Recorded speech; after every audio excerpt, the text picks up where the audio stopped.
Olá, boa noite a todos e a todas. Mais uma vez é uma alegria estarmos reunidos aqui presencial e também online. Você que está ligado conosco no canal da Arquidiocese de Teresina, como também no canal das irmãs do Instituto Religioso Nova Jerusalém. Sejam todos e todas bem-vindas. Pegamos na sua Bíblia, pegue sua Bíblia, vamos ler um trechinho do Josué, livro de Josué, no capítulo 1, do versículo 6 ao versículo 9. Vamos começar a nossa noite nos alimentando desta palavra, a palavra de Deus que tem essa missão, essa função de alimentar todos nós, o povo de Deus. Você que está também do outro lado da telinha, abra sua Bíblia, se tiver aí, né? Se não, você marca e vamos rezar junto, nos alimentar. Josué, capítulo 1, versículo 6 ao versículo 9. Vamos lá, o que é que ele vai dizer para nós hoje? Ser forte e corajoso, pois farás este povo herdar a terra que jurei dar a seus pais. Sim, ser forte e muito corajoso, e cuida de agir segundo toda a lei que Moisés, meu servo, te prescreveu. Não te desvie nem para a direita, nem para a esquerda, a fim de que tenhas êxito por onde quer que andes. Não cesse de falar deste livro da lei. Medita nele dia e noite, para que procures agir de acordo com tudo o que nele está escrito.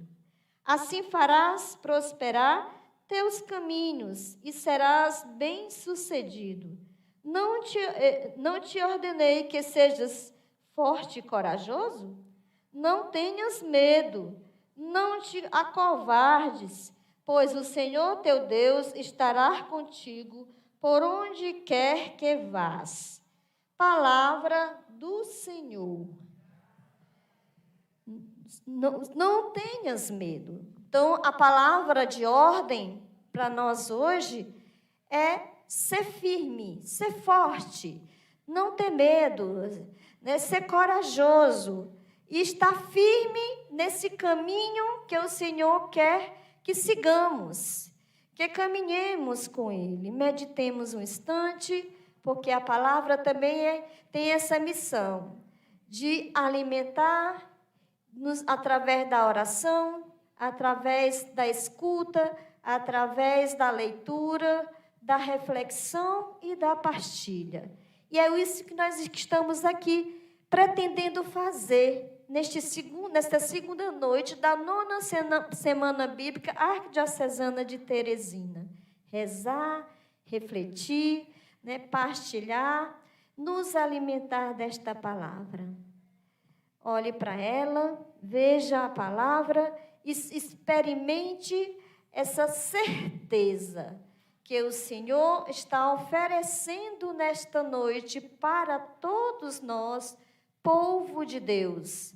A fortaleza, a coragem, a partilha, a união, a alegria e o amor de Deus em nossa vida.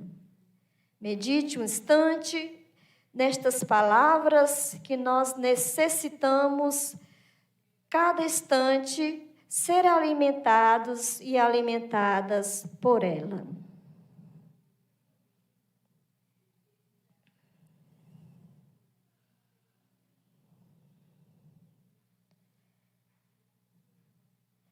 Palavra que caiu em nosso coração como terreno fértil, ou agora nesse instante está tomando, invadindo todo o nosso ser.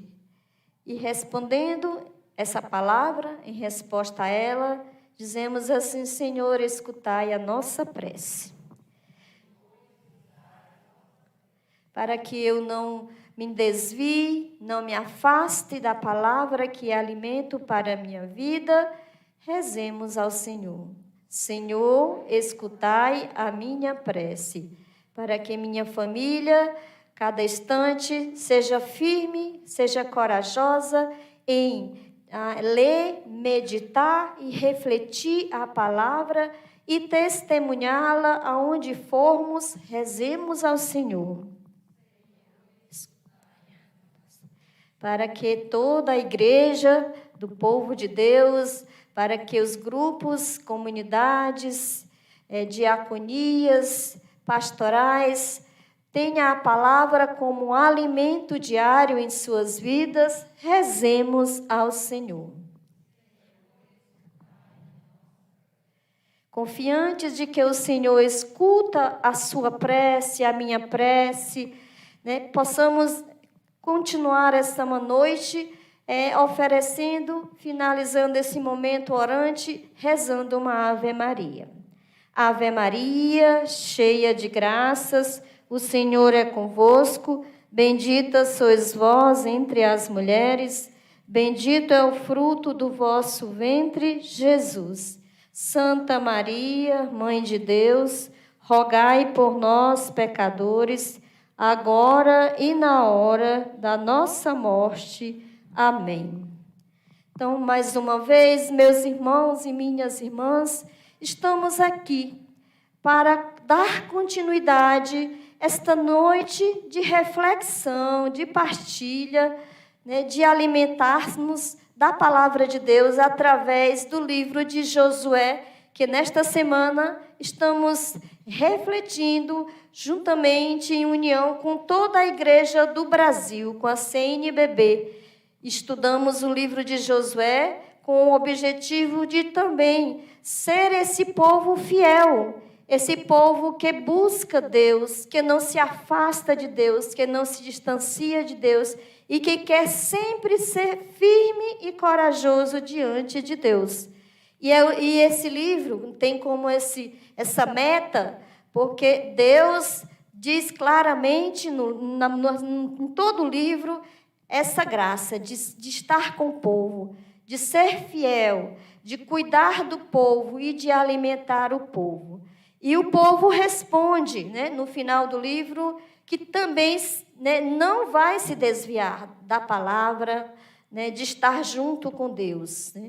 Também você que está aí nos assistindo, está acompanhando conosco, faz essa proposta, faz essa profissão de fé. Nós aqui, do auditório, aqui ao vivo, e em cores, façamos também hoje esta promessa, como Josué fez, essa profissão de fé que Josué fez, de ser firme, de ser corajosos e corajosas, e não se distanciar da palavra de Deus. Como lá no Josué 24, capítulo 24, versículo 15, ele nos convida, como eu e minha casa serviremos ao Senhor, e você também, sua casa, o que é que vocês querem? Servir ao Senhor? E assim nós somos convidados e convidadas nesta noite para responder a pergunta que Josué faz àquele povo e faz a você hoje, que está aqui nos ouvindo, que está aqui presente. Que você quer, quem você quer servir? Se quer servir ao Senhor ou quer continuar distante do Senhor? E Josué fazia essa pergunta, sabe por quê, meus irmãos? Ao povo, porque o povo já estava estabilizado na terra, e como estava estabilizado na terra, era uma terra que tinha os deuses, cada povo, cada pessoa tinha um deus. E Josué percebeu que o povo de Israel estava também sendo tentado a se distanciar da aliança, a se distanciar da fidelidade a Deus. E por isso que ele pergunta, o que vocês também querem? Querem se afastar de Deus? Eu não vou me afastar, minha família não vai se distanciar, mas eu vou permanecer fiel a Deus. Por isso que ele pergunta, faz essa interrogação e apresenta a maior profissão de fé do Antigo Testamento. Eu, minha família, vou permanecer fiel ao meu Deus. E agora é com vocês. O que vocês desejam? Vocês querem também permanecer? Josué não dá a resposta pronta. Josué pergunta àquele povo, o povo hebreu, e pergunta também a você hoje. Quem você quer servir? Mesmo sendo participante da igreja, né, como é que está o seu serviço? O que você deseja? E é aí, dentro dessa experiência que nós estamos refletindo nesta semana, que hoje nós vamos estudar, refletir, rezar, partilhar com esse tema sobre a liderança, a fidelidade e a obediência no livro de Josué. Nós estamos refletindo, né, o capítulo, né, nos capítulos, a partir do capítulo 2, né, aí ainda no finalzinho do capítulo 1 do livro de Josué, e no nosso livrinho nós iremos estudar, refletir a partir da página 13, onde Josué vai fazer essa experiência, no versículo 1, no capítulo 1, versículo 2, que ele vai dizer, né, que o livro começa com, né, a narração da morte de Moisés e vai dar continuidade ao livro com o convite que é feito a Josué. Né? Ele vai dizer, né, prepara-te tu, né, e todo o povo de Israel para atravessar, né, o rio Jordão e entrar na terra prometida. Né? Entrar nessa terra que é a terra boa, uma terra que mana leite e mel. Então, o livro do Josué começa com essa narrativa, com esse convite, e a partir desse convite, né, ele aceita ser líder, ele diz sim à liderança. E por que é feito o convite a Josué? Porque ele é uma pessoa fiel, é uma pessoa justa, é uma pessoa que sempre caminhou, sempre andou nos caminhos do Senhor. Como diz a narrativa do livro de Josué, ele nunca se desviou, nem para a direita, nem para a esquerda. Né? Diz claramente no livro. Né? E nessa escolha, e nesse sim que ele dá como líder, né? Um dos melhores líderes, né? Ele é convocado para dar continuidade à fidelidade ao seu Deus. Né? E a partir da fidelidade de Josué, todo o povo também continuará sendo fiel, né? A partir do exemplo. Daí nós podemos pensar, refletir sobre como está a nossa liderança, a liderança do nosso povo, como anda a liderança das nossas paróquias, como está a liderança dos nossos líderes, dos coordenadores de pastorais, de movimentos, de diaconias. Como está a liderança, né? Como está a fidelidade dessas lideranças? Como está o caminhar dessa liderança, né? Está de acordo com a liderança que é exemplificada no livro de Josué? Um servo fiel, um servo justo, um servo que não se desviava nem para a direita e nem para a esquerda. Aí fica a pergunta para você também refletir. Como é que está a liderança da sua paróquia? E como é que está também a liderança da sua casa? Né? Você também é líder. Você que é pai, você que é mãe, né? Você também é um líder. Você lidera uma comunidade. Né? Você lidera a sua casa. E como está a liderança da sua casa? Você está sendo fiel? Você é justo? Você é coerente? Você não se distancia de Deus?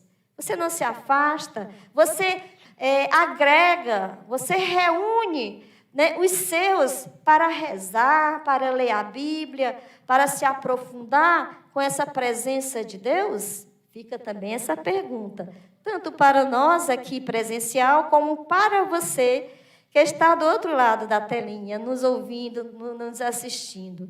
É interessante, né? E o outro adjetivo é a obediência.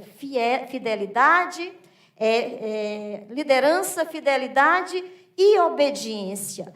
Né? São três adjetivos que estão intrinsecamente juntos, são inseparáveis na vida desse líder, o líder Josué, que é o líder perfeito, é tido como um dos melhores líderes, né? Os melhores servos de Deus, né? Para conduzir o povo. Por isso que ele é narrado em muitos livros na Bíblia.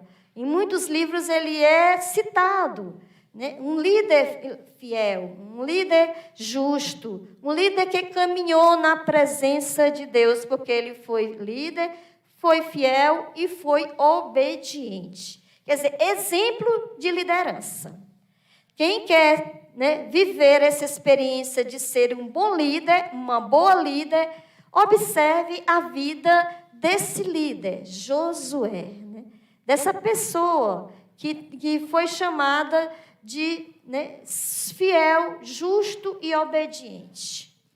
Então, é nessa experiência, na página 13, que nós vamos ver sobre as condições para esse líder, junto com a comunidade, com o povo hebreu, entrar na terra prometida, na terra de Canaã. Por que esse nome? Vocês já pensaram, já refletiram?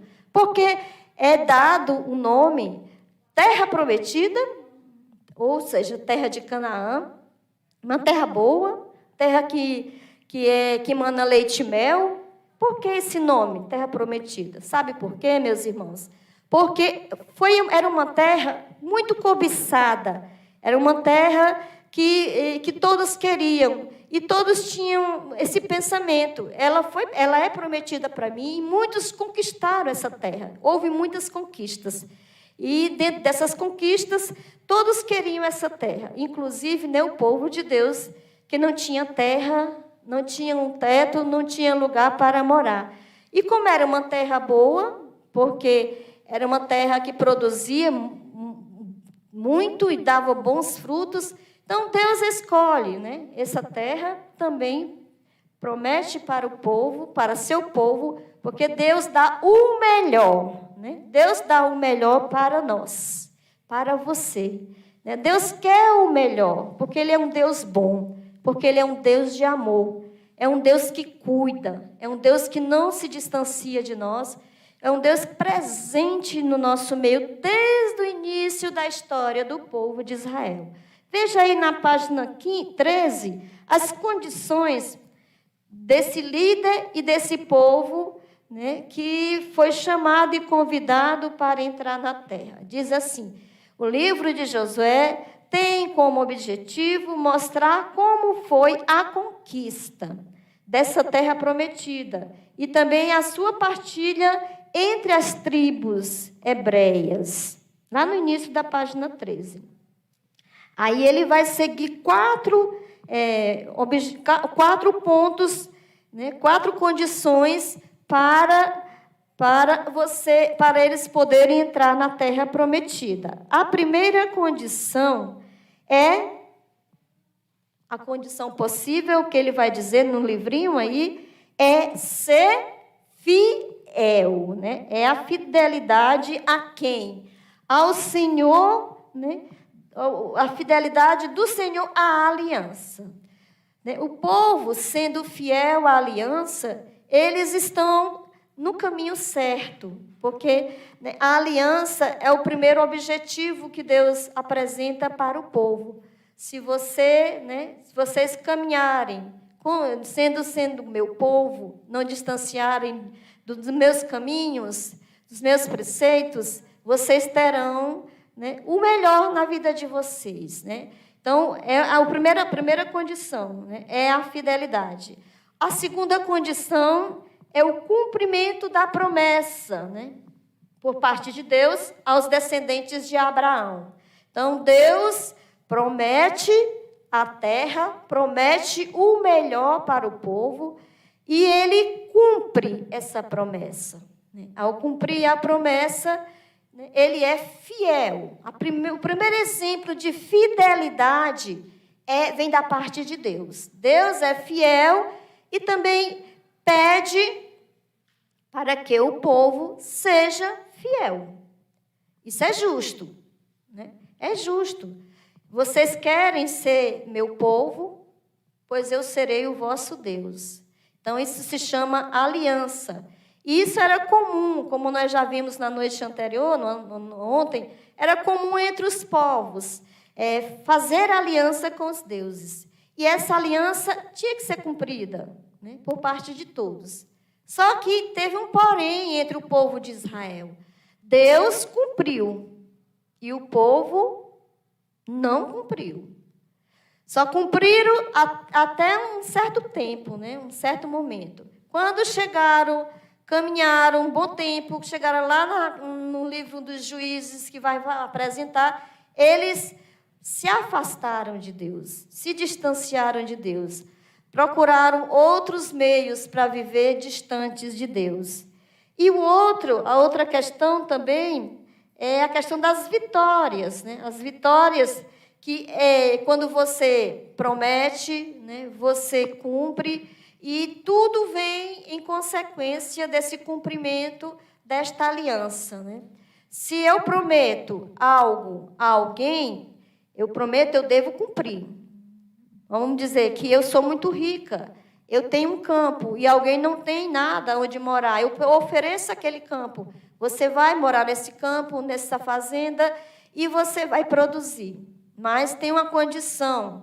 Você não pode, né, fazer bebedeiras, brigas, orgias por lá. Festas e mais festas. Então, está cumprindo o trato? Tá. Então, tudo bem. Vou morar na terra. Nessa terra que a pessoa vai morar. Quando chega lá, o que acontece? Eu descumpro o trato. E o que é que eu posso fazer com essa pessoa que eu coloquei lá? As condições é tirar de lá, porque descumpri o trato. Mas é porque eu sou ruim que eu vou tirá-la de lá? Ou é porque a pessoa descumpriu aquele trato, aquela aliança, aquela promessa que foi feita? Claro que foi, né, o descumprimento do que nós prometemos junto, eu e aquela pessoa. Semelhante ao que aconteceu com o povo de Deus, que Deus prometeu essa terra e houve essa aliança, esse pacto. Ele deu, mas tinha uma exigência. Era ser fiel.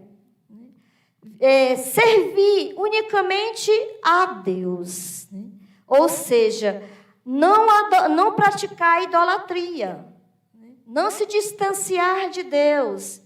Então, né, se aconteceu o contrário, então o que aconteceu? Deus castigou, Deus castiga, Deus foi ruim, né? Aconteceu eles se distanciarem de Deus, e os próprios atos que eles praticaram levaram eles, teve consequências drásticas e levaram-os ao exílio da Babilônia. Então, não foi Deus que os tirou da terra, foi a própria atitude, os próprios atos que levaram eles a se distanciarem do cumprimento da aliança. Eles se distanciaram de Deus, então eles foram perdendo essa intimidade com Deus. Assim vai acontecendo na história de cada um de nós que acreditamos em Deus, que, né, pelo batismo nós somos chamados a ser reis, sacerdotes e profetas, profetisas, né? E a gente não cumpre essa promessa, essa aliança que no batismo a gente recebe. E durante a vida toda da gente, a gente nem é sacerdote, nem é profeta, e nem é rainha, e nem é muito menos reis. Porque o mínimo que nós podemos fazer era isso, é ter intimidade com o Senhor. Aí assim nós seremos sacerdotes, profetas e reis. E acontece o contrário. Né? E o que muitas coisas negativas acontecem em nossa história. E por que acontece? Porque Deus é ruim, porque Deus castiga. Quando a gente aprendeu na catequese lá de outrora, de 1900 esqueci. Não, é porque as nossas atitudes, né? Nós temos aqui muitas catequistas, né? É as nossas atitudes, os nossos gestos que nos levam a isso que está acontecendo com a gente. Muitas coisas que não são legais na nossa vida. Assim aconteceu com o povo de Deus. O povo que se distanciou de Deus, Por quê? Porque perderam essa intimidade, deixaram de ser um com Deus, ser íntimo com Deus. E aqui no livrinho vai dizer, né? Ele vai dizer lá no último parágrafo da página 3, diz assim: para conseguir conquistar a terra, né, conquistá-la, no início da narrativa do livro de Josué, capítulo 1, de 1 a 9, que ele fala que tem que ser encorajado, né, o povo tem que ser encorajado para agir de acordo com o que Moisés estava ordenando e serem obedientes, né? Aí aconteceu o contrário, né? Que era servir, né? Que era estar na ponta da língua o livro da lei, né? Conforme Deus tinha apresentado, não aconteceu. Não aconteceu, porque o povo foi mesmo desobediente. O povo descumpriu a lei do Senhor, né? E ele vai dizer na página 14 que desde o início, né, Josué recebe essas instruções de ser confiante, corajoso e obediente. E assim ele ensina o povo a fazer o mesmo. E assim ele ensina a cada um de nós, não? Então, essa terra que é prometida, né, ela tem uma localização. Essa terra que Josué conduziu o povo, ela é localizada geograficamente, que nós chamamos, que é denominada a terra de Canaã. E nessa terra de Canaã, nessa região, né, existia, né, não era só uma cidade, uma capital, que nem existia na época. Eram várias cidades, dizia cidades-estados, chamadas cidades-estados. E nessas cidades-estados tinham reis que governavam, né? E esses reis que governavam essas cidades-estados, eles tinham uma organização, né? Tinha soldados, tinha armamento, tinha todo o aparato, e ainda tinha a questão de sustentabilidade através dos pastores, dos mais simples, dos escravos. Então, eles viviam em função daqueles que produziam. E quem que produziam eram as pessoas mais simples, as pessoas que eles arrendavam a terra, né? E eles tiravam tudo dessas pessoas, né, para sustentar o próprio rei, o próprio exército armado, né, e ficavam sem nada, e ficavam empobrecidos, né? Então, como ele diz aqui, né, que bem seguido mais um pouquinho no livro, vai dizer que com as cidades, as estados, que eram independentes entre si, né, elas eram todas muradas, né? E esses reis tinham esse povo que estava ao redor dele para defender, para cuidar. E existia essa experiência desses outros que não eram, né, não faziam parte da corte, mas viviam sendo explorados, né? Sendo um povo escravizado, porque tinham que produzir para a corte. Era um povo sofrido, né? Um povo que sofria, né? Então, esses camponeses que eram chamados, eles sustentavam a ostentação do rei, né? O luxo do rei, o luxo daquele povo que estava diante dessa experiência, né? Então, esse povo tinha o quê? Não tinha nada, tinha só sofrimento. Eles só sofriam, né? Não tinham nada, nem a terra também era deles, era arrendada, né? E eles fizeram o quê, né? Aqui eu quero mostrar para vocês a experiência da região que acontecia toda essa situação, né?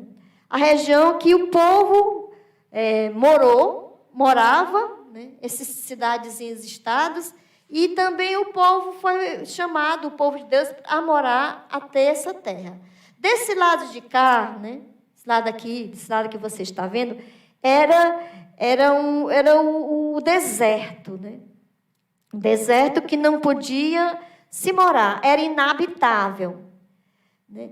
Aqui é um estreito de terra bem pequeno.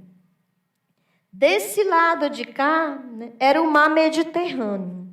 E aqui embaixo era o deserto, chamado deserto do sul, né? Então, aqui é onde o povo estava ao redor para entrar na terra. Estava caminhando nessa experiência, nesse espaço aqui. Aqui não podiam habitar porque não tinham condição. Aqui nesse deserto, aqui embaixo, bem embaixo, já tinha condição de ser habitado, porque tinha pequenas ilhas, né, oásis, tinha também, né, ao redor desses oásis, dessas pequenas ilhas de água, tinha árvores, tinha tamareiras, os animais que eles podiam comer, viver. Então, aqui eles habitavam. Quando acabava em uma parte, eles iam para outra. E assim eles viviam. Então, eles, aqui no meio da terra, no mapa que você está vendo, no meio é o rio que também fornecia a melhor, né, condição de água para eles sobreviverem, entenderam? Aí o povo tinha que chegar na terra, né? O caminho mais fácil era pelo rio, mas era o mais perigoso. Então eles foram pelos desertos aqui, né, pelas montanhas. E subiram pelas montanhas e através de, podemos dizer assim, né, de conversa, né, de alianças realizadas com os outros povos que já habitavam aqui, eles conseguiram entrar na terra. Né? No nosso livrinho está narrando bem claramente essa experiência. Né? Ele vai narrar e vai dizer como é que foi essa experiência que o povo tiveram, né, com as alianças que eram feitas. Né? Aí o povo conseguiu entrar. Será que o povo que não tinha nada, a comida era o mínimo, né? A água também, eles sobreviviam, eles não tinham quase nada para comer, né? Porque era deserto, então tinham como. Então, eles tinham o quê? Tinham armas? Não tinham armas. Qual era a armas que esse povo tinha para guerrear com os outros povos que eram cidades-estados que tinham um rei e que tinha um exército, que tinha armas e tinha tudo. A arma que esse povo tinha, o povo hebreu, era, sabe o quê? Pedras.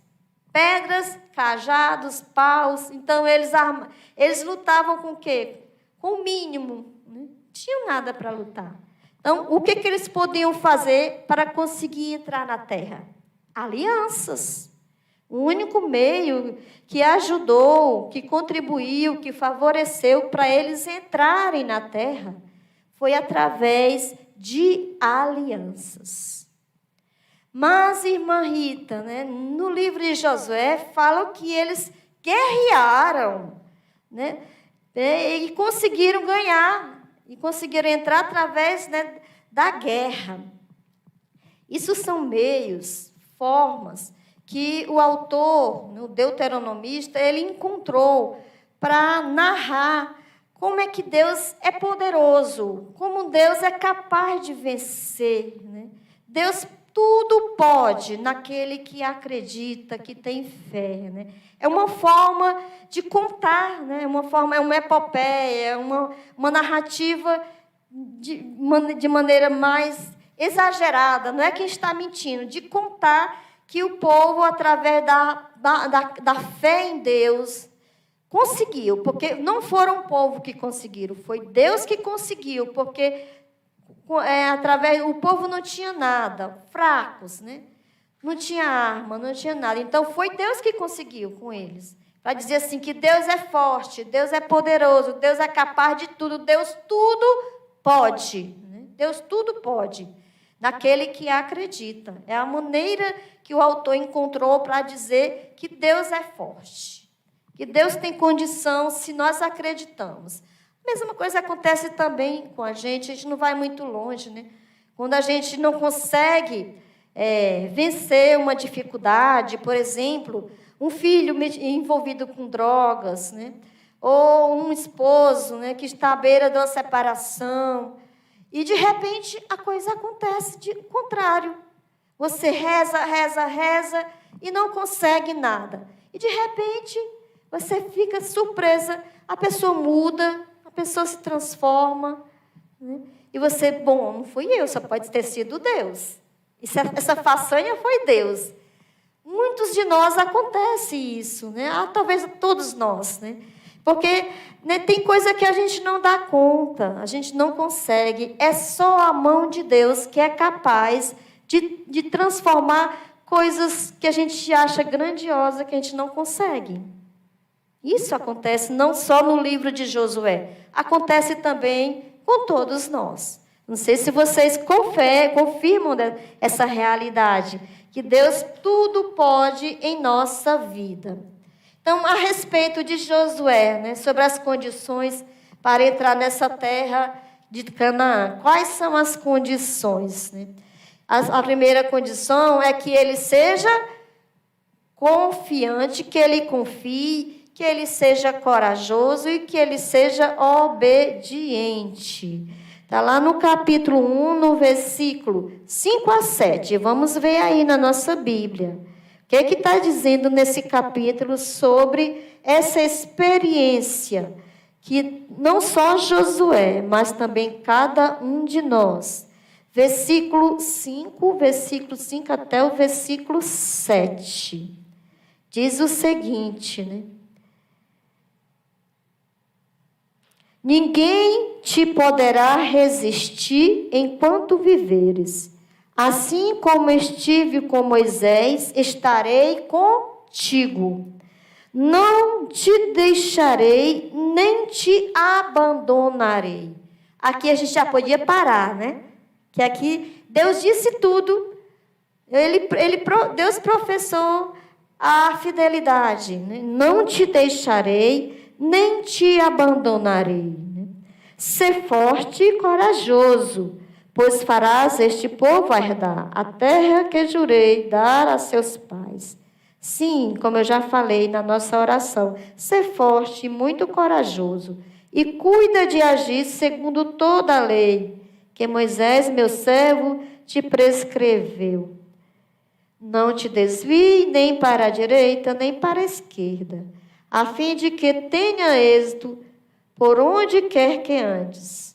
Então, aqui, a palavra, né, essa palavra de forte, né, essa palavra que é para nós também hoje, né, é um chamado, é um convite para você hoje, né, é uma condição também para a gente caminhar nos caminhos do Senhor, sendo firme, né, sendo convictos da nossa fé, né, não nos desviando dessa presença da palavra de Deus, mas sim o foco principal, né? Como família, como mãe, como pai, como catequista, né? Como líder, né? O foco principal, coragem, firmeza, né? Obediência, fidelidade a esse Deus. Se nós formos com esse foco, com essa meta, a gente não erra. Como Josué também não errou. Não se afastou, não se distanciou. Então, ele vai dizer, seguindo, que o Senhor é o verdadeiro, né, líder do povo e que ele assegura a justiça, a liberdade e a dignidade. Josué é só um sinal, é só um meio condutor de Deus para o povo. Assim também você, meu irmão, você, minha irmã, você é convocado por Deus, é convidada por Deus para ser também esse canal, esse meio, esse fio condutor aqui na terra, para também sendo a exemplo da fortaleza de Deus, exemplo da obediência e da fidelidade, conduzir a sua família, a sua casa, o seu grupo, as pessoas que Deus confiou a você. E isso fica a cargo para você refletir nesta semana, se eu estou sendo forte, corajosa, se eu estou sendo fiel. E o que é que me falta para ter coragem, para ser firme, para ser fiel ao meu Deus? O que é que falta? A resposta não serei eu que darei, mas na sua reflexão, na sua oração, na sua leitura bíblica, com certeza o Espírito Santo de Deus te dará uma resposta e você encontrará essa resposta, porque é Deus que conduz. Assim como foi Deus que conduziu Josué, né, o povo, através desse grande líder, né, desse servo de Deus, Josué, também hoje, eu tenho certeza, a sua família, sou eu que conduzo a minha casa, eu que mando. Você não manda nada, você não conduz nada, você é apenas sinal, instrumento, meio, né, via de Deus para conduzir o verdadeiro caminho de Deus. A sua missão é conduzir, a sua missão é ser fiel, a sua missão é não se desviar. É ser sinal de Deus para o outro e trazer o outro para Deus. Seja seu filho, sua filha, seja seu esposo, sua esposa, seja seus amigos de trabalho. Mas você é convocado pelo Senhor através do livro de Josué para ser fiel. Vocês estão me entendendo qual é a mensagem até agora do livro? Que coisa profunda, né? O livro de Josué, meus irmãos, é um livro muito complexo. É um livro difícil de se compreender. Por isso que a gente tem que ir devagarinho, né? É como uma cebola, descascando devagar essa cebola para não chorar. E a gente vai descascando como comunidade, né? Como em comunhão, para a gente ir compreendendo essa belíssima mensagem. Eu pergunto a você, você já havia pensado sobre isso quando você lê o livro de Josué? Talvez sim, talvez não, né?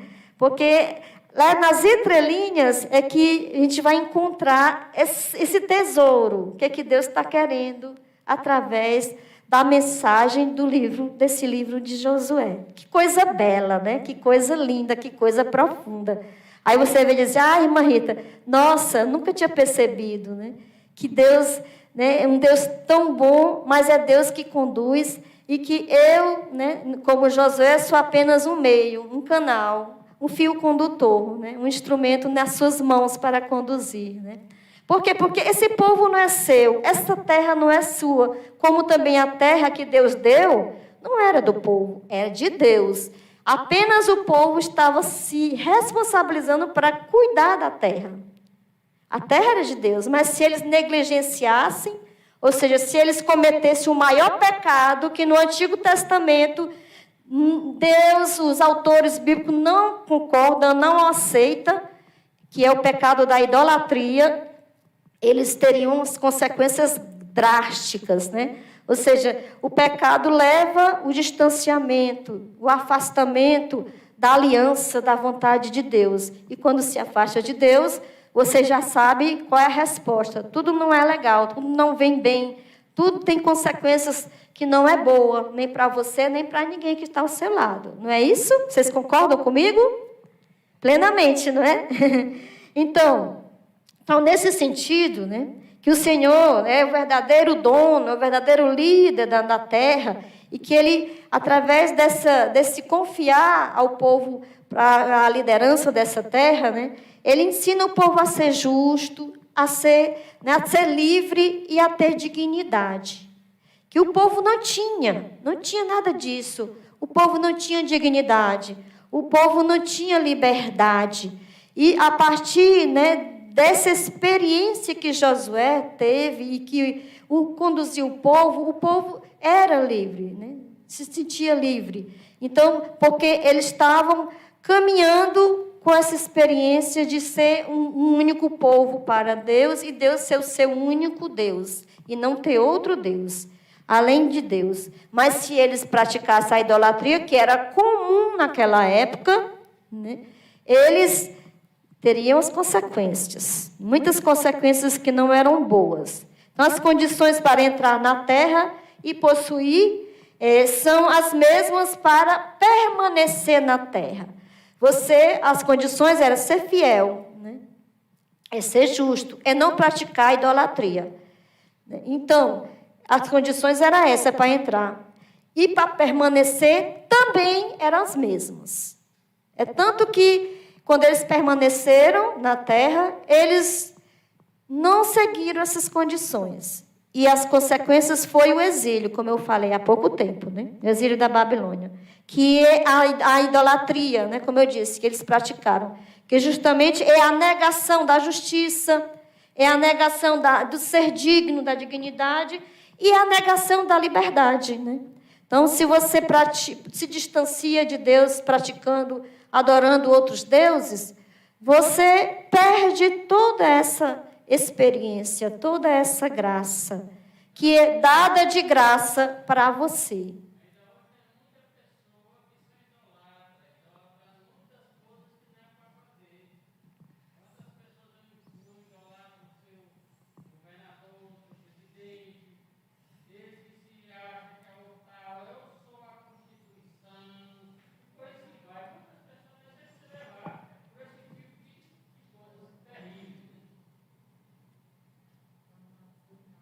E o ser fiel a Deus, né, conforme o livro de Josué, né, que implica?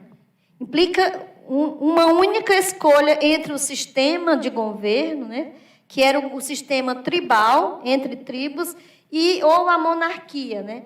Então, para essa corrente, né, não sei se, acho que já foi trabalhado aqui, não sei se foi ontem, essa corrente chamada deuteronomista. Já foi, né? Vocês entenderam direitinho? Que era um grupo de sábios que estavam no exílio da Babilônia. Esses grupos de sábios perceberam que o povo estava com crise de fé, estavam enfraquecidos na fé. Então, se reuniram para fazer uma retrospectiva, né? Rever toda a história e ajudar o povo a se erguer, a se animar. Né? E como esse grupo de sábios, né, se reuniram,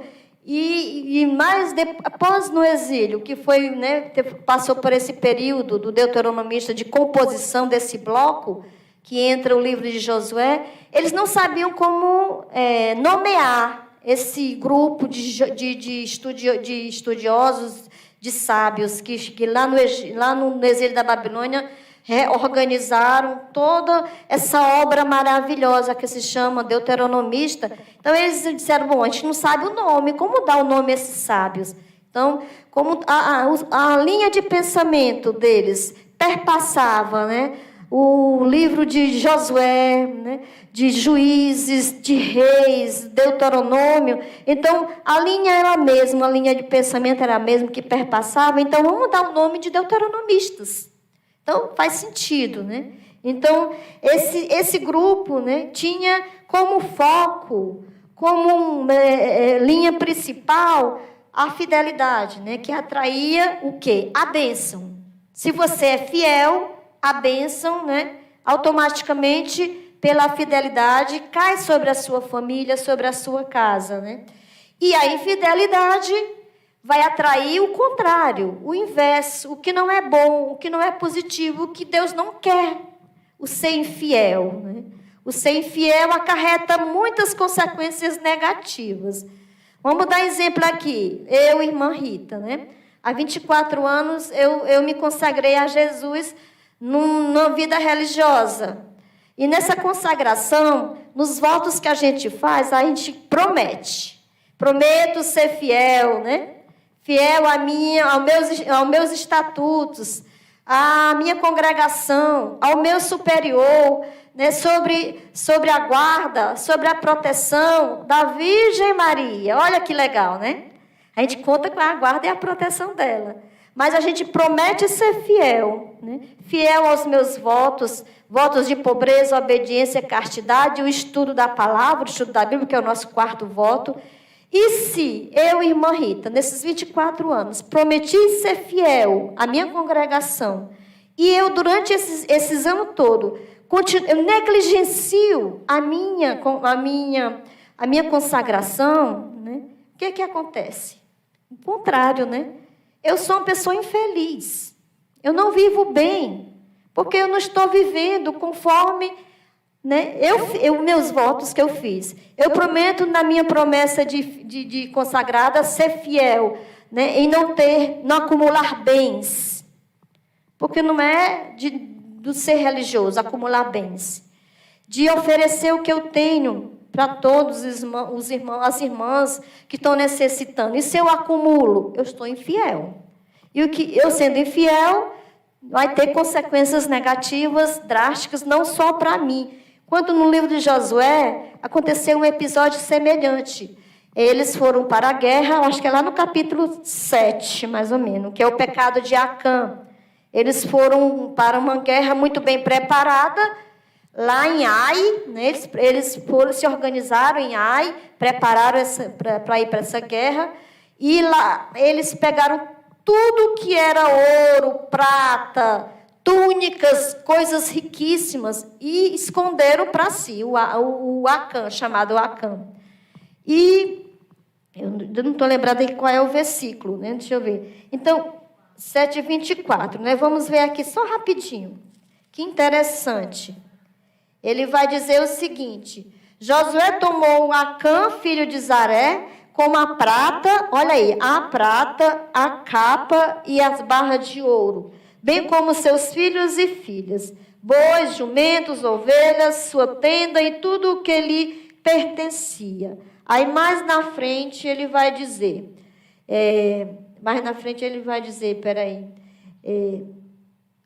o Senhor, lá no finalzinho, o Senhor então afastou sua ira ardente, por isso aquele lugar, o lugar se chama Vale de Acor até hoje. Mas eu queria mais outra mais na frente, que eu não estou lembrando de é. Então, eu quero só dizer assim, que ele pecou porque ele escondeu todos esses bens para ele, que era proibido. E ele, mais na frente, vai dizer que isso acarretou pecado não só para Acã e nem para a família dele, mas o pecado se estendeu para toda a comunidade. Então, assim acontece também. Quando a gente é infiel, a gente não é infiel sozinho, nem sozinha. A gente acarreta, né, ao lado da gente também, todos são contagiado por essa infidelidade. Da mesma forma, a fidelidade.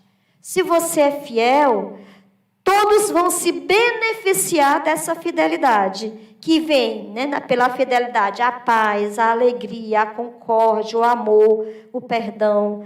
E o contrário, a gente já sabe, né? A rixa, a intriga, a briga, o desamor, a falta de perdão. Então, e não só com você, mas com quem está ao seu redor. Então, é um negócio seríssimo, né? E Josué vai ensinar isso, né? Que nós não podemos fazer isso, não temos direito de fazer isso. Aqui em seguida ele vai dizendo, né? Então, Deus dá a vitória para quem, né? Em Jericó, através de uma mulher que foi obediente, que ajudou. Ao contrário de Acã, lá em Ai, né, como ele vai dizer aqui, né? Ele deu a derrota, porque ele foi desobediente, ele foi infiel. Ele vai dizer também aqui, em Jericó, eles não fizeram nada e contra, né, Ai, e tiveram a derrota. Então, em Jericó, eles vão ter essa graça, né? Porque Deus é quem deu a vitória, porque eles foram obedientes. Em Ai foi o contrário, eles foram desobedientes. Daí dá para a gente tirar uma lição, né? O que é melhor para a nossa vida hoje de cristão? Ser obediente ou desobediente? Aí fica a pergunta para você, que está nos assistindo, que está aqui conosco, se refletir. Como é que eu devo caminhar nos caminhos de Deus? Na obediência ou na desobediência? A pergunta fica no ar e você é que vai responder diante de Deus, né? Aqui a gente colocou aqui a mesma, né, parecido, semelhante à experiência que o povo caminharam, né? No deserto, fizeram esse caminho. Aqui nós temos aqui, né, os grupos que foram habitando na terra, né? Em Madiã, né? Em Edom, em Moabe, em Amon, né? E lá em cima, Canaã. Eles foram subindo aqui a trajetória. Eles partiram daqui, né? De Pitom, aí foram, né, seguindo, fizeram um caminho, um percurso bem distante, bem complicado, porque subiram montanhas e desceram montanhas, até chegar lá em Canaã. Foi para dizer para vocês que a trajetória para chegar na terra, né, foi complicada, foi um pouco difícil e não foi tão fácil, né? Não foi tão fácil. Que hora é essa, meu povo? 8h05. Vamos pegar um pouquinho aqui sobre Deus dá vitória, lá na página 15. Na página 15 do livrinho. Lá no terceiro parágrafo. Deus, ele vai dizer que Deus vai dar a vitória, né? E também ele dá essa condição da vitória e da derrota, né? Aqui no parágrafo, no meio do parágrafo, ele vai dizer assim: como foi que aconteceu a vitória? Como foi que o povo conseguiram essas vitórias, né? Essa vitória cujo, né, não foi fácil. Então, aqui ele vai dizer que a vitória aconteceu entre o povo de Deus, não foi uma vitória que foi conquistada, como eu disse também anteriormente, através da luta armada, né? Através de armas. Porque, como eu disse, o povo não tinha armas. As armas que eles tinham eram o instrumento natural que eles conviviam, que eram as pedras, os paus, os cajados, e eram afiados, né? E também era um povo que eram temerosos. Por que eram temerosos? Porque eles agiam através de uma estratégia, né? Se vinha alguém lutar com eles, pegavam as pedras. Olha o exemplo do Davi e Golias. Quem é que lembra o Davi e o Golias? Davi, que era um menino velho que não tinha nem corpo de gente, né, de jovem, e o gigante Golias, olha o que aconteceu com eles, né? Olha o exemplo, né? Através de uma pedra, matou um gigante, né? Então, era a arma que eles tinham, eram as pedras.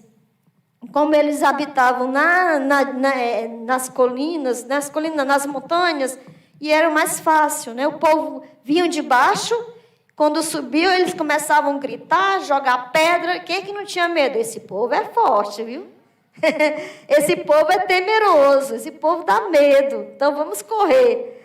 Então, através dos instrumentos, o povo, quem ia lutar, ia se convencendo de que realmente esse povo era forte. E, de fato, era. Porque quem vencia não eram eles, era Deus. Como é que o povo armado, um grupo armado, um exército armado, né, ia vencer um povo que nem arma tinha, né, gente? Difícil, né?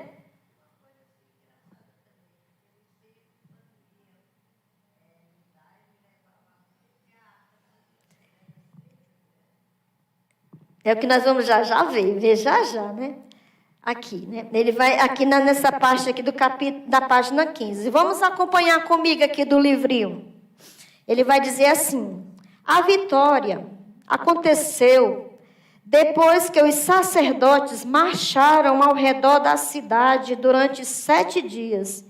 Então Deus fez as muralhas caírem e as tribos distribuíram a cidade completamente. Destruíram a cidade completamente. Portanto, a conquista de Jericó em uma guerra santa não pode ser tomada de forma literal, mas como um relato de salvação, segundo o qual o ser humano basta ter fé, fidelidade, que Deus destrói seus inimigos e lhe dá triunfo nas lutas pela sobrevivência, dignidade e liberdade.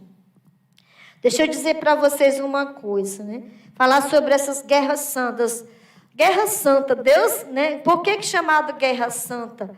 É porque Deus lutava contra os outros deuses e Deus vencia os outros deuses. Era a mentalidade que eles tinham de que quando acontecia uma guerra, né, era Deus que lutava.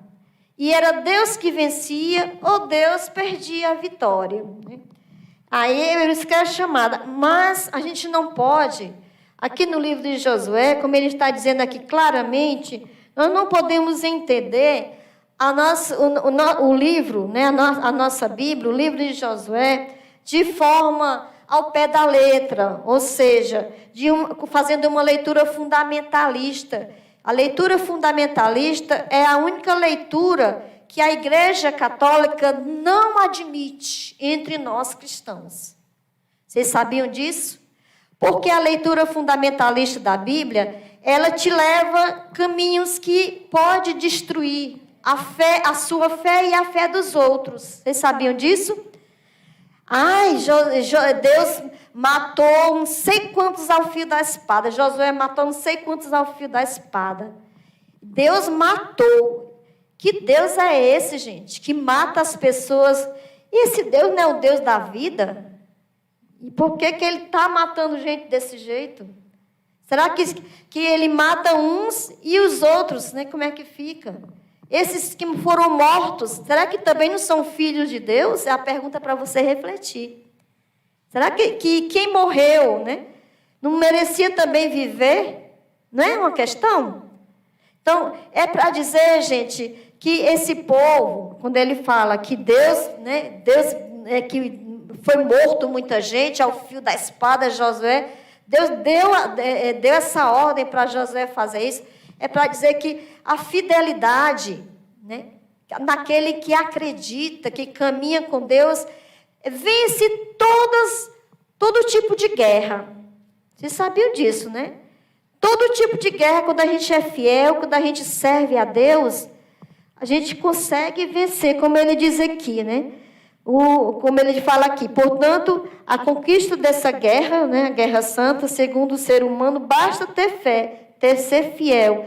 E Deus vai destruir todos os inimigos que triunfam contra você, né? Então, quais são os inimigos? Quais são os inimigos que lutam contra a gente? Geralmente, os inimigos hoje são, né, a doença, né, a inimizade, a falta de justiça, a falta de amor, a falta de perdão. A fome é uma injustiça. A fome, o desemprego é uma guerra que nós estamos travando. Quem aqui é empregado? Todo mundo aqui é empregado, todo mundo tem um trabalho digno, todo mundo ganha o dinheiro para sustentar a sua família. Quem aqui nessa pandemia ficou desempregado e até hoje não consegue emprego? Quantas pessoas, né, gente? Se a gente for fazer um censo, a maioria do nosso povo brasileiro não tem emprego, vive de bico, e quando tem, né? Então, isso não é uma guerra, não, que tem que ser travada, gente. A fome, a falta de moradia, pessoas que não têm dignidade nem de comer um prato de feijão, um prato de arroz, pessoas que estão pegando osso do lixo nos ossos, nos açougues. Isso não é uma guerra, não, gente. É sim. Que a gente tem que refletir, né? A falta de perdão também não é uma guerra que a gente também tem que travar. A gente tem que ter fé para vencer isso. A falta de amor, de caridade, de ajudar o irmão. Será que isso também não é uma guerra que a gente precisa travar e vencer hoje na nossa sociedade? É uma reflexão que o livro de Josué nos leva também para fazermos nestes dias, nessa realidade, né, que nós vivemos, né? A doença que toma de conta, que nós não temos um meio de saúde para cuidar dos doentes, pessoas que morrem nos corredores dos hospitais. Então, de um montão aí que vem do interior e fica nos corredores e morrem, porque não tem uma saúde digna. Isso não é uma guerra que a gente tem que travar e vencer essa guerra? Eu creio que sim, gente. Quantas guerras, quantas muralhas a gente não tem que derrubar hoje na nossa vida, né? A fome, a droga, né? A droga que está tomando de conta dos nossos jovens, né? É a forma errada de utilizar as mídias, as fake news. Isso é uma guerra que nós constantemente devemos travar pela nossa fé. Vocês creem nisso? Se a gente for elencar a quantidade de lutas, de guerras que a gente precisa vencer também. Claro que no tempo de Josué, né, existiu guerras semelhantes, mas não é igual a de hoje. Cada tempo, cada época, a gente tem que travar lutas e tentar vencer essas lutas. E Deus vence se nós nos disponibilizaremos, dissemos o nosso sim, como disse Maria, como disse os santos da nossa igreja. Dizer sim, Senhor, conte comigo, como Josué também falou. Pode contar comigo, Senhor, eu estou disposta aqui. Eu não tenho nada, mas eu estou disposta a lutar contra a guerra, contra a fome, contra a falta de moradia, contra a falta de saúde, contra a falta de amor e a falta de perdão. A gente precisa acreditar nisso, que Deus conta com você, conta comigo, nestas guerras que precisam ser vencidas, travadas continuamente, constantemente, dentro da nossa casa, fora da nossa casa, em nossas igrejas, em nossos trabalhos, em nossas vidas. Que horas, meus irmãos? 7? 8h15. Faltam uns 5 minutos para falar. 8h20 é o nosso intervalo. Então, continuando aqui nos nossos slides, vai dizer assim, as tribos hebreias, né, eles vinham do Egito e de Madian, né, como eu mostrei antes. Né, vinham lá de baixo, da parte do sul. E também eles não tinham, como eu falei, condição de fazer guerras de armas, como eu falei. Né? Como eu falei também, que os instrumentos que eles tinham eram pedras, cajados, só tinham isso. E eles não entraram em Canaã, como eu disse, pelo sul, de onde vinham, né? Entraram pelo leste, como eu falei, para o outro lado, né? Um lado mais difícil, onde ficava a região montanhosa, nas margens do rio Jordão. E o uso do ferro naquela época, né, ajudou muito a eles ararem a terra e se instalarem nas montanhas, que ninguém queria morar lá, porque era difícil. Né? Então, eles se juntaram a esses camponeses que moravam naquela região montanhosa, nas cidades-estados, que também não tinham nada. Então, se eles não tinham nada, eles iam se juntar aos hebreus também para lutar em favor da vida, né? E não em favor da morte, que eles viviam diante dessa realidade. E é dentro dessa condição que o povo conseguiu entrar na terra prometida, através das alianças, dos acordos que eles faziam entre os povos que moravam, que residiam naquela região, naquela região. Então, eu gostaria que vocês olhassem no livrinho, no capítulo, na página 16, sobre essa experiência, né? 16, né? Que eu quero que a gente deixe bem clara essa experiência dessa guerra, que muita gente ainda não compreende sobre o que é a Guerra Santa. Lá no segundo parágrafo, vai dizer o seguinte: a Guerra Santa, como é entendida na época, né, a época de Josué, era uma guerra tanto entre Deus e os ídolos, quanto entre o povo de Israel e os povos estrangeiros. Em primeiro plano, os cananeus, e em segundo plano, o Império Babilônico. E aqui no terceiro parágrafo vai dizer: na antiguidade, todas as guerras eram entendidas como guerra santa, né? Guerra santa, ou seja, a vida era percebida como uma totalidade. Nesse sentido, não havia como separar, né? Não tinha separação entre religião, fé, né? Deus, política, economia e guerra. Tudo estava bem junto, né? Mas fazia parte de um todo na vida do povo. Por isso, as guerras entre os povos eram entendidas como guerras entre deuses. O povo vencedor tinha o Deus mais forte. Vencer uma guerra para Israel estava vinculado a uma questão de fé, fidelidade ao poder de Deus.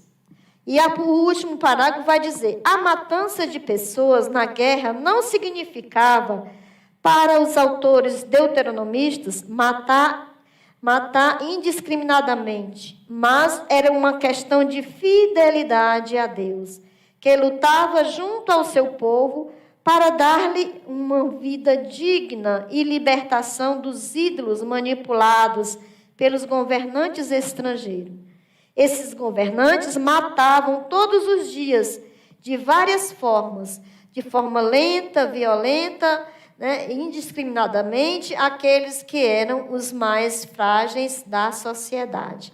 Aí vocês entendem, quando se refere de guerra santa, é porque eles acreditavam que diante dessas lutas, diante dessa realidade, né, que era uma coisa só, a política, né, a economia, a fé e a religião eram inseparáveis, eram tudo junto. Então, não tinha como hoje nós temos essa separação, essa divisão de cada coisa, cada departamento. Era uma coisa só, era a vida do povo que estava acontecendo. Se tinha, né, alguém passando fome, é porque alguma coisa estava errada. Porque, na época, ninguém passava fome. Ninguém tinha mais, nem outros tinham menos. Ninguém ia lutar contra um povo e o outro ficava no comodismo só esperando a derrota. Não, todos se uniam, todos se organizavam, lutavam junto. Era um povo unido. Se alguém, né, alguém plantava uva, né, aí produzia o vinho. O outro grupo não tinha vinho, mas tinha o quê? Ovelhas. Aí todo mundo, quem não tinha uma coisa, partilhava com o outro. Não faltava nada para ninguém. Né? Olha o exemplo lá no Atos dos Apóstolos. Não faltava nada. Todos viviam bem. Todo mundo tinha seu pedaço de terra, de acordo com a quantidade de família. E todos tinham alimento na mesa, de acordo com a necessidade. E todos viviam bem, viviam em paz, porque é isso que Deus quer. Né? Deus não quer ninguém que tenha mais, nem quer ninguém que tenha menos. Né? Deus quer que ninguém... Ele não condena a riqueza, mas o que Deus condena é o excesso, é o exagero. É o que tem mais e o outro não tem nada. Né? O outro não tem nada. Porque, né, diante dessa situação, dentro desse contexto, Deus é um Deus... O Deus da guerra, é o Deus da fé, é o Deus da política, como ele diz aqui, é o Deus da religião, é um Deus único, é um Deus da totalidade, é um Deus total, é o Deus da vida, em outras palavras, né? Fechando, é o Deus da vida. É o Deus da vida que envolve todo ser, toda a pessoa, envolve toda a necessidade que você precisa, e não falta nada. Porque se eu acredito, o meu grupo acredita, então vamos lutar para aqueles que não têm. E vamos suprir a necessidade do outro. Oxalá que fôssemos também assim hoje, né? Que fosse assim em nossa realidade de hoje, né? Então, é uma coisa para a gente também refletir, né? Por que hoje tem tanta desigualdade? E Deus, que é um Deus da totalidade, por que não acontece isso hoje? Será que também eu não tenho que contribuir, né? Eu não tenho que dar a minha contribuição, o meu apoio? Eu não tenho que fazer a minha parte? Não, é dos governos. A parte é do padre. O padre é que tem que fazer isso. Não. Se eu começar fazendo por mim, a coisa vai acontecendo. E todo mundo vai tomando consciência e se unindo. E quem sabe, né, um dia, pela nossa fé, né, ter um país melhor, uma sociedade melhor, né, a nossa comunidade melhor e a nossa família melhor, de acordo com a vontade de Deus. Então, aqui a gente dá uma pausa para nosso intervalozinho, para tomar uma água, né, e voltar daqui a poucos minutos, só rapidinho, tá certo?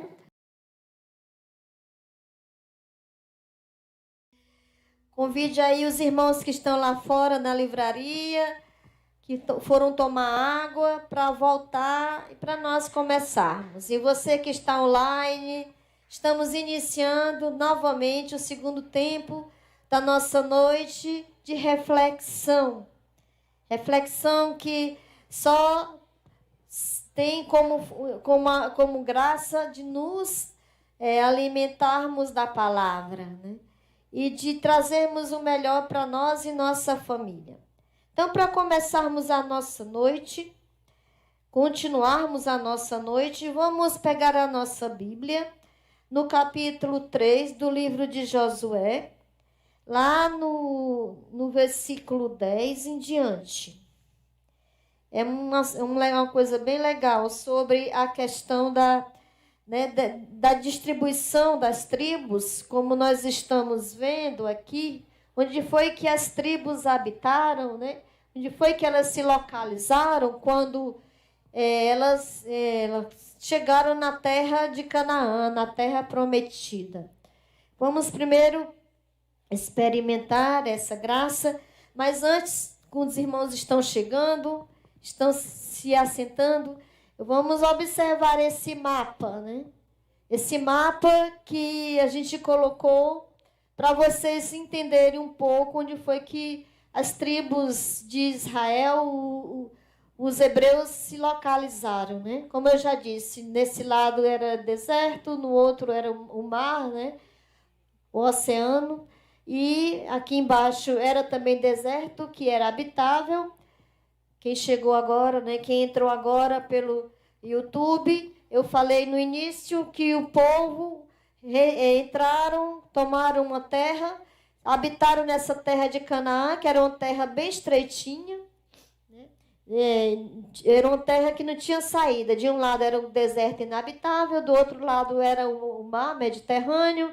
Abaixo, no sul, era também um deserto, mas que esse deserto tinha pequenos oásis habitados, né? Tinha água, poços de águas, ilhazinha, tinha também árvores frutíferas, tinham animais, e eles viviam do mínimo para conseguir sobreviver, né? E não tinham nada.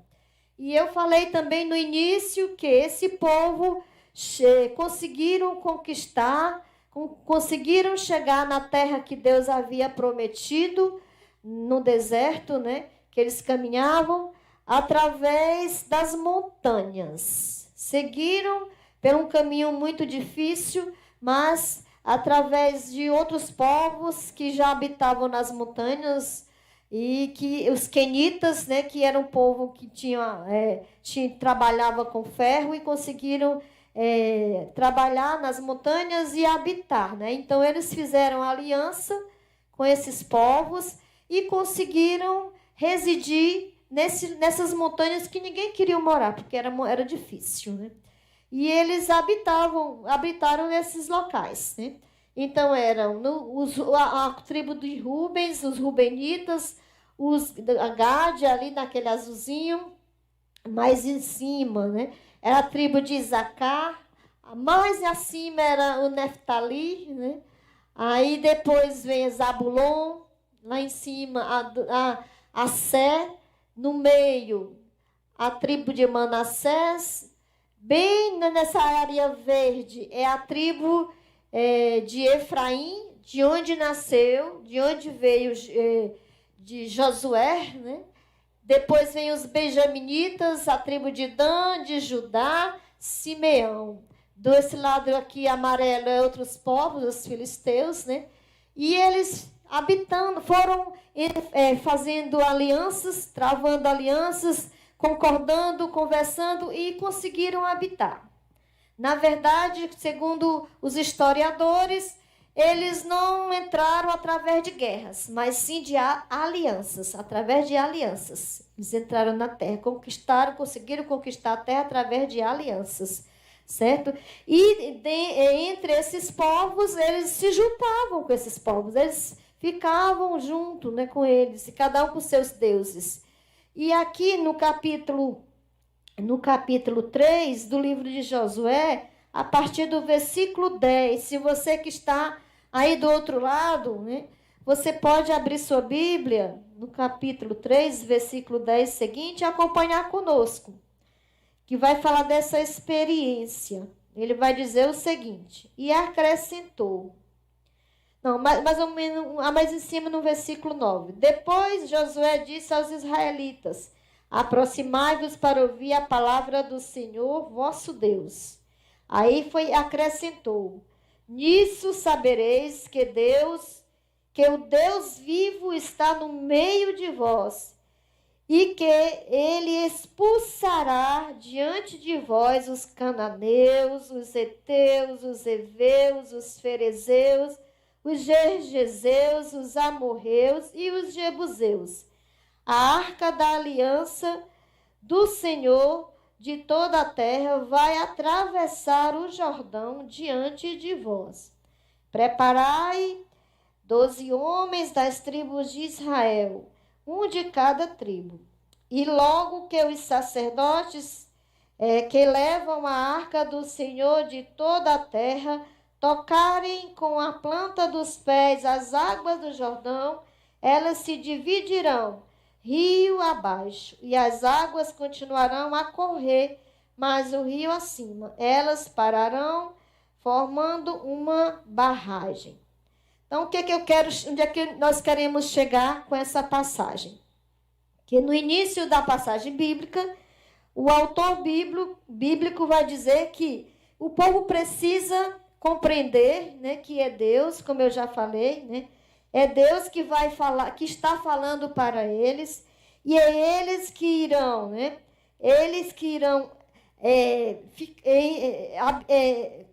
conseguir expulsar esses povos e irão morar, né, nessa terra e vão habitar nessa terra. Por que nessa passagem está falando, né, que esses povos, de fato, foram constatados que existiam, né? Existiam, moravam lá.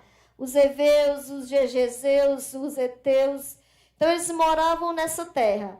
Para dizer o quê? Né? Que através, né, da experiência do povo com esses outros povos, eles foram, né, absorvendo a crença que esses povos tinham em outros deuses. E o que o leitor, o autor, foi comprovando através da leitura, que o único meio que eles poderiam servir a Deus, sendo fiel ao Deus único e verdadeiro, era expulsando esses povos. Como é que expulsando os povos que já habitavam lá? Difícil, né, de compreender isso, mas era uma forma dele falar, de dizer que eles não serviriam aos deuses deles. Nas entrelinhas é isso. Eles deveriam servir ao único Deus verdadeiro. A forma de dizer, vocês expulsarão esses povos, é dizer assim, olha, vocês não praticarão a idolatria. Vocês não serão idólatras. Vocês não deverão servir esses deuses deles. Mas sim servirão ao único Deus verdadeiro, né? E ele vai dizer como é que vai ser o processo, né, de entrada. Vocês irão pegar a arca da aliança e os sacerdotes irão à frente na arca. A arca representa quem? É a figura de quem? Do próprio Deus, né? A arca na frente é Deus que vai à frente. É Deus que toma a frente. É Deus que dá a partida primeira. E como ele que vai dar a partida primeira da situação, é ele que é o dono da situação. É ele que resolve a situação. O povo só vai pela fé, acreditando e concordando e fazendo a sua parte. É isso que aconteceu na realidade. Isso nós entendemos nas entrelinhas que o autor querendo dizer que a entrada da terra não foi através de uma batalha com armas de fogo, com armas brancas, com facas. Eles não tinham nada disso. A batalha para entrar na terra foi uma batalha litúrgica, foi uma liturgia que aconteceu. A arca na frente, o sacerdote conduzindo, quer dizer que foi um momento litúrgico. Através dessa presença litúrgica de Deus, eles conseguiram, pela fé, eles conseguiram entrar nessa nova terra, nessa terra que eles não tinham nem perspectiva de conseguir. Isso quer dizer que foi Deus que deu. Deus luta com a luta do povo. Deus trava batalhas com o povo. E quando ele trava, ele toma para si todas as batalhas, todas as guerras e todas as lutas. Vocês creem nisso, meu povo? Eu creio que é Deus que consegue vencer todas as nossas lutas. Lutas não faltam em nossa vida. E se a gente acredita que é Deus que toma, luta conosco, toma a nossa luta, então a gente consegue vencer as dificuldades que diariamente, constantemente, a gente nos deparamos com essa realidade. E ele vai afirmar que esse vencer esses povos foi uma vitória de Deus através de essa celebração litúrgica. Se a arca está à frente, se os sacerdotes estão à frente, é uma celebração litúrgica que está acontecendo. E o povo chega lá, o que acontece?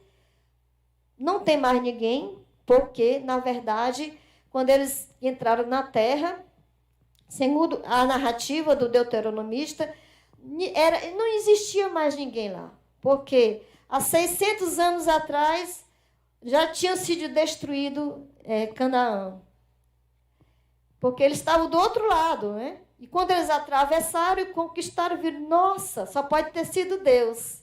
Atribuíram a Deus a vitória. Eles achavam que tinha povos lá, tinha um exército formado, e viram que só tinham ruínas. Jericó estava em ruínas. E eles atribuíram só podia ter sido Deus.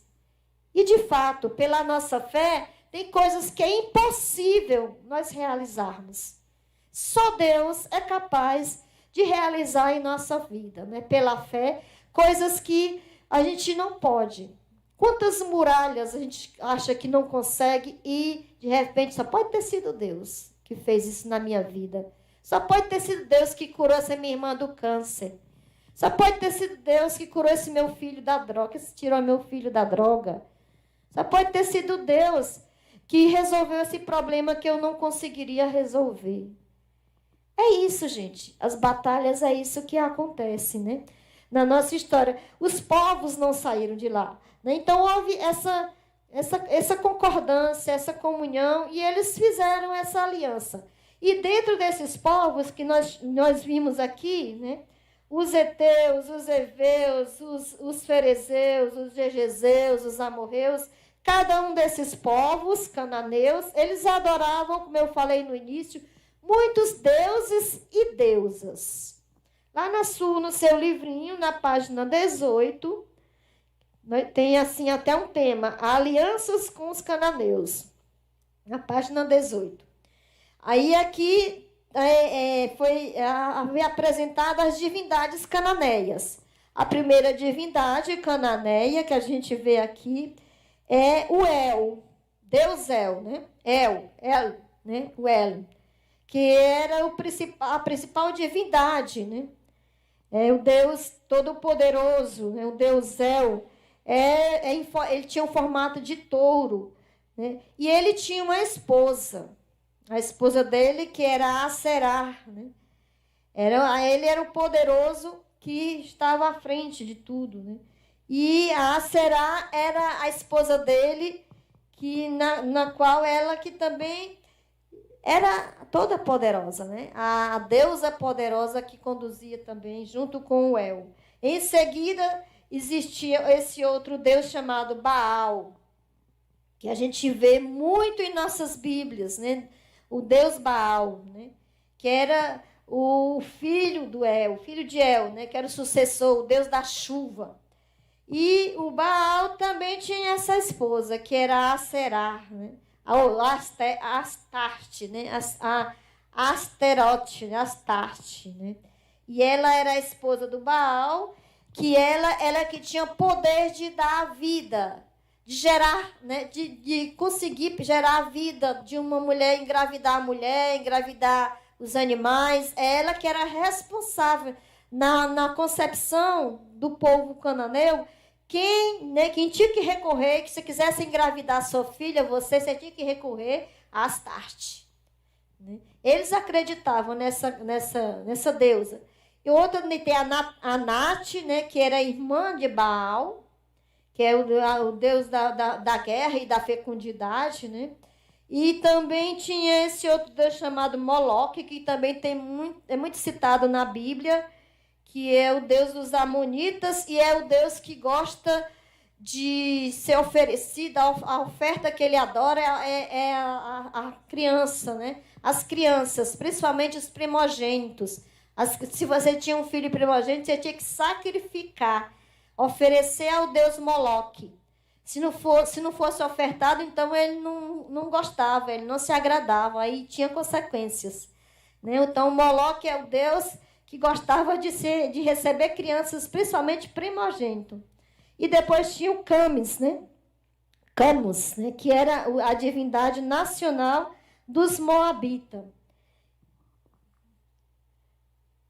Depois tinha o Mote, né? O deus da morte, né?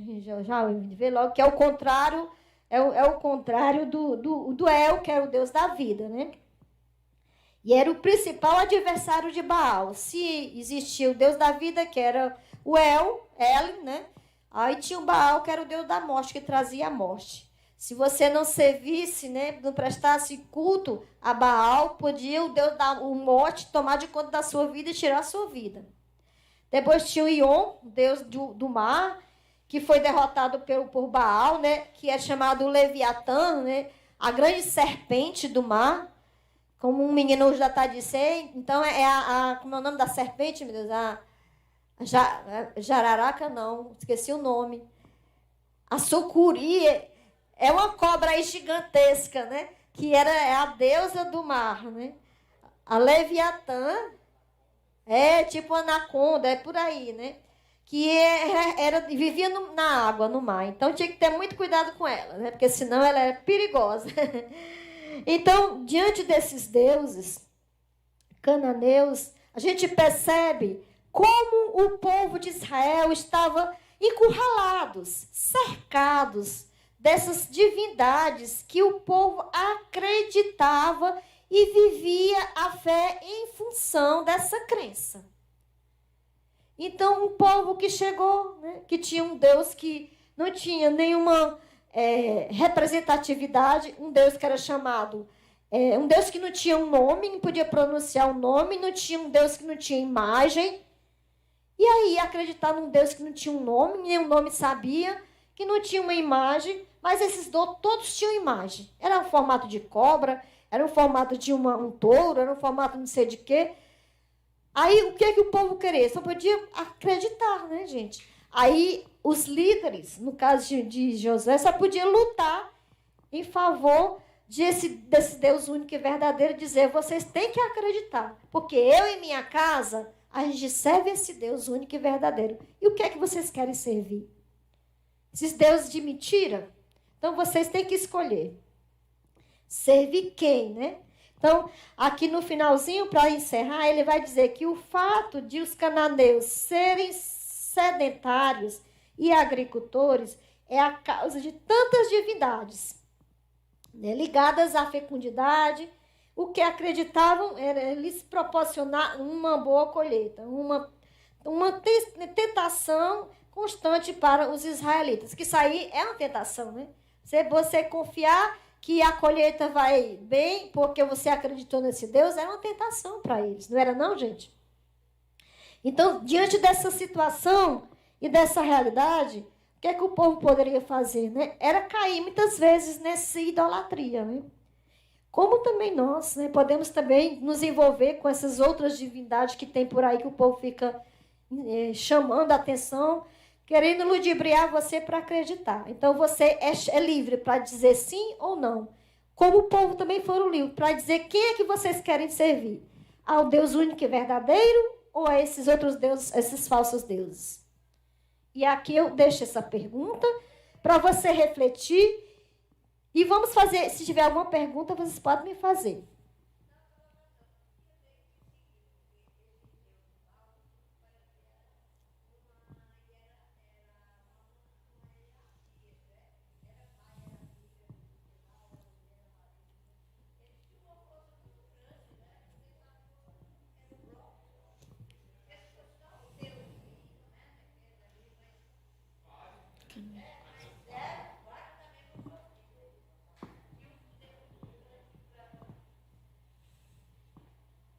Então, olha, eles tinham esse desafio e ele tinha essa dificuldade de conseguir ficar firme na fé, né? Por isso que Josué sempre lutava nessa fé, esse Deus que é presente, um Deus que caminha com o povo. E por isso que o deuteronomista, esses grandes sábios, fizeram essa retrospectiva e disseram, olha, vocês não podem esquecer, Deus é um Deus que não abandona vocês, é um Deus que caminha conosco. Olha o que aconteceu lá no Egito. Ele venceu o faraó, que era o grande, e nós conseguimos chegar aqui. Então, é um Deus que caminha, é um Deus que está presente, é um Deus que nunca nos abandona, é um Deus fiel. Tem alguma pergunta para a gente já encerrar? Aqui nos irmãos, vocês que estão online, tem alguma perguntinha para a gente encerrar ou não tem? Oh, obrigada, nós aqui agradecemos. Nós que agradecemos vocês pela sua preferência, por estar conosco nessa noite. E aqui no nosso auditório, tem alguma pergunta? Ficou claro o que nós partilhamos com vocês? Então vamos refletir, né, sobre nessa noite a quem nós queremos servir. E você vai responder ao Senhor. A quem eu quero servir? Porque as tentações são muitas, né? As novidades são muitas, né, que é oferecido para nós hoje. Vocês não concordam comigo? Então, eu que agradeço vocês. Nós, em nome da Comissão Bíblica Arquidiocesana, estamos muito felizes pela sua participação, tanto presencial como online. Muito obrigado, né? E permaneça conosco amanhã, se Deus quiser, o terceiro dia. Amanhã é outro tema muito mais gostoso também. Hoje foi ótimo, amanhã será melhor. Cada dia vai melhorando e vai esclarecendo a nossa fé. E a gente vai amadurecendo nessa fé, que a gente precisa ser cristãos conscientes, maduros, esclarecidos e fervorosos. Então, esse é o nosso objetivo, né? É alcançar. E eu acredito que nós estamos alcançando. Você que está participando, tanto presencial como online, acredito que você vai refletir e não vai ser mais o mesmo e nem a mesma a partir de hoje, a partir do livro de Josué. Leia esse livro e traga também suas perguntas, seus questionamentos, suas inquietações, que a gente também junto partilharemos e responderemos. Então, vamos ficar de pé para a gente encerrar essa noite com a graça de Deus, né, e com a presença dEle. Ave Maria, cheia de graças, o Senhor é convosco. Bendita sois vós entre as mulheres, bendito é o fruto do vosso ventre, Jesus. Santa Maria, Mãe de Deus, rogai por nós, pecadores, agora e na hora de nossa morte. Amém. E você